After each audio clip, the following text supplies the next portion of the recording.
Welcome to day 7 of Worthwhile Watches San Martin Mania! This is a 10-part 1 video per day series where I give you a 4K close-up view of my current San Martin collection, along with my opinions, good and bad, about each one. If you missed any of the first 6 days, check those out and get your share of savory San Martin satisfaction. And whether you're already a San Martin fan or you want to learn more about San Martin watches, keep watching. It's right up your alley. For day 7, we'll be looking at this San Martin 36mm sport watch, which doesn't seem to be available in this size anymore. Currently, the model SN0107 is available on San Martin's website and AliExpress in 38mm. There are also similar models from Addy's Dive and Watch Dives and others in 36mm, either mechanical or with the VH31 quartz movement, which has a smoother 4 tick per second sweep rather than the 1 tick per second of most quartz movements. This particular watch features a Seiko NH35 movement, but this is a no-date watch, which unfortunately means it has a ghost date. So when you pull out the crown to the first position, there are date mechanics inside that you can hear clicking, but there's no visible date on the dial.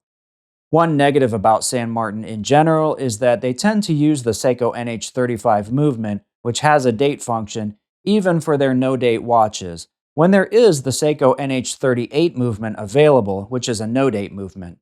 Plenty of other AliExpress watches use the Seiko NH38.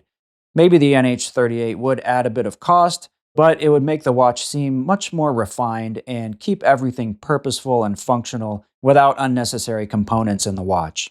Aside from the ghost date, the NH35 in this watch has always been reliable and accurate. And although the NH35 isn't a particularly slim movement, they've managed to keep this watch just under 12mm thick, including the quite prominent domed sapphire crystal. So this watch wears nice and flat. The case is 36mm with a compact 43.7mm lug-to-lug and 122-gram weight.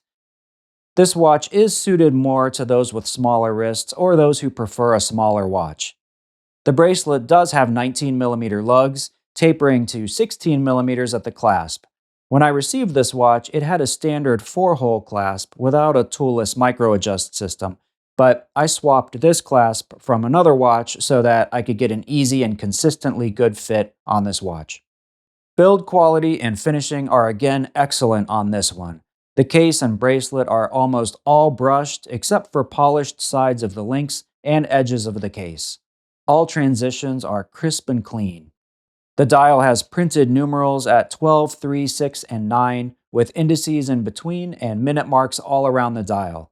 It's all cleanly done and the lume on this dial is respectable considering they're not filled applied indices and numerals. The dial design is simple and highly legible with good contrast and good distinction between the minute and hour hands. This is a great choice when you just want a simple, clean, legible, but high-quality watch that doesn't get in the way and works in any situation. The 100-meter water resistance rating should be adequate for most tasks aside from extreme water sports or diving, so I find myself wearing this one quite often. I already mentioned the ghost date, but another slight negative is the crown. It's a bit on the small side at just under 6mm, so manipulating it is not quite as easy as crowns with a bit more surface to grip. It's not bad, just smaller than a lot of other automatic watches, and something I always notice when setting this watch. Overall, this is a fantastic watch and one that sees regular wrist time in my rotation. It's not without its quirks, but in my opinion, the good far outweighs the bad with this one. Do you have this watch in either size? If so, how do you like it? And that's it for day 7. I hope you'll join me tomorrow for day 8. We'll actually be taking a look at 2 watches tomorrow, so I hope you'll check it out. If you're not yet a subscriber, I'll ask you to consider it.